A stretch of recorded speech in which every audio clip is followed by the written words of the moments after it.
You can learn to play guitar in 1 week, and I'm going to tell you the exact steps you need to take, even teaching you what you need to learn and the first song that you're going to play. My name is Jake. I've taught hundreds of students how to play guitar from scratch, and this is the song I always teach first. We're going to be learning Horse with No Name by America.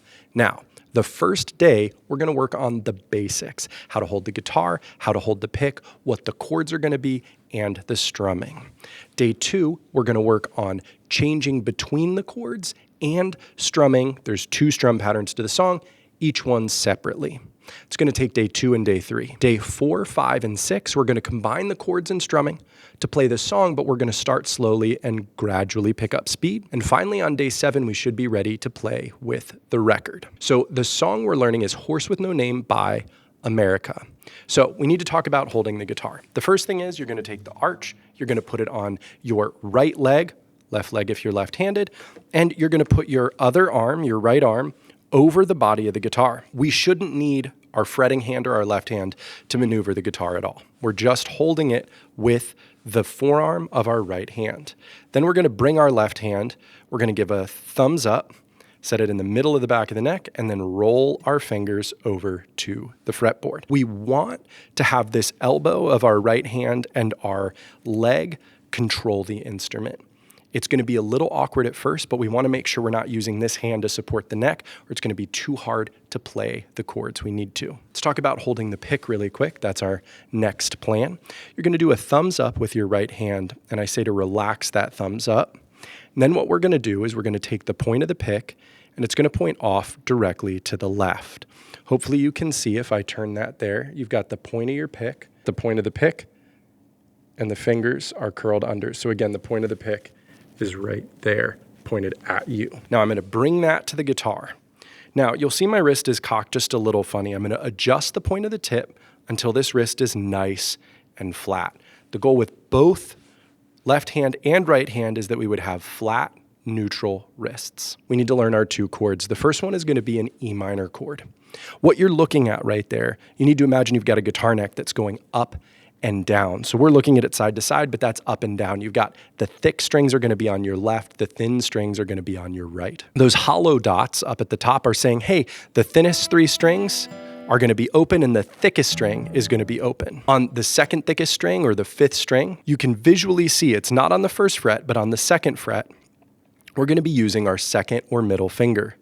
On the same fret, on the next string towards the ground, we're using our 3rd finger. And so you can see me doing that right here. I've got my middle finger on 2nd fret of the 5th string, 2nd thickest, ring finger, 2nd fret of the 4th string or 3rd thickest. That's the E minor chord. The next chord we're using is a D6-9. We'll call it the D chord or the horse chord for the rest of this lesson.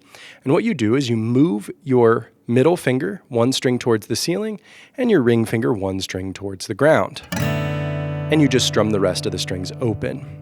So hopefully you can see we're playing an E minor chord here, and then we just move our fingers, we spread them 1 up, 1 down, and then we go back. And this would be a great time on this first day to really practice changing between these 2 chords, making sure you feel comfortable with it. It's not a crazy difficult change, but it's going to be new. It's going to take a little bit to get under your fingers. We're going to tackle the strumming pattern. When we strum, we count 1 and 2 and 3 and 4 and. Those pluses on the screen, that's where we say and. And we're going to strum down when we say numbers, and we're going to say up, or we're going to strum up when we say and. So if I'm holding this E minor chord and I'm strumming, it would be 1 and 2 and 3 and 4 and. To make a strumming pattern, instead of just playing all the possible strums, we're going to miss some of them. We're going to still do a fake strum, or what I like to call a ghost strum, where I strum 1 and. That D stands for down, U stands for up, but you see those blank spaces on a couple of the ands in between the numbers. Down and 2 and 3 and 4 and. So we strum down on 1, miss on the and, down on 2, up on and, down on 3, miss on and, down on 4, up on and. And that'll sound like 1 and 2 and 3 and 4 and. That's our first strumming pattern. Now, you're probably going to need to go really slowly to start to get this, and even do it out of time, where you're strumming 1 and 2 and that's perfectly acceptable. We want to make sure that we really understand, okay, it's 1, so I would be going down and I am strumming. Okay, and I would be coming up, so I need to do a ghost because I'm not actually strumming. On our next chord, our second strumming pattern for the D6-9 chord, we count the exact same way. We're only going to miss one strum, and it's the down where we would count 2. So I'm grabbing that D6-9 chord. Instead of the E minor chord, the D6-9 chord. I'm strumming 1 and 2 and 3 and 4 and. I'm going to show you one more time. 1 and 2 and 3 and 4 and. I hope you notice that when I say 2, I'm strumming down, but I'm not actually hitting the strings. That's that ghost strum. The reason we're doing those ghost strum is it keeps our wrist and our elbow going in the correct direction as we're counting.